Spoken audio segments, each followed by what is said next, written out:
జనగామలో పోలీసుల ఆధ్వర్యంలో ప్రజాపాలన ప్రగతి ప్రణాళిక కార్యక్రమంలో భాగంగా డ్రగ్స్ అడ్డుకట్టపై ర్యాలీ నిర్వహించారు. నెహ్రూ పార్క్ నుంచి కలెక్టరేట్ వరకు ర్యాలీ జరిగింది. డ్రగ్స్ రహిత సమాజం కోసం ప్రతి ఒక్కరూ బాధ్యతతో కృషి చేయాలని డీఎస్పీ సీతారాం అన్నారు. ముఖ్యంగా తల్లిదండ్రులు పిల్లల అలవాట్లపై ప్రత్యేక దృష్టి పెట్టాలన్నారు. డ్రగ్స్ నియంత్రణ ఒక పోలీస్ వ్యవస్థకు మాత్రమే సంబంధించింది కాదన్నారు.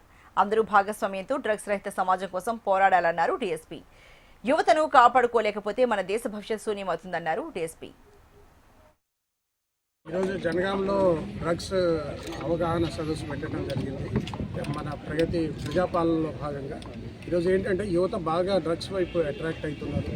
తర్వాత తెలియని వయసులో చెడు అలవాట్లకు లోనై భవిష్యత్తును చెడగొట్టుకుంటున్నారు.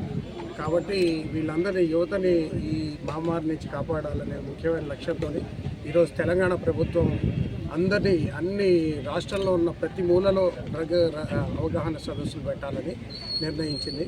అందులో భాగంగా వచ్చాం. కాబట్టి యువత అందరికీ, తల్లిదండ్రులందరికీ మేము విజ్ఞప్తి చేసేది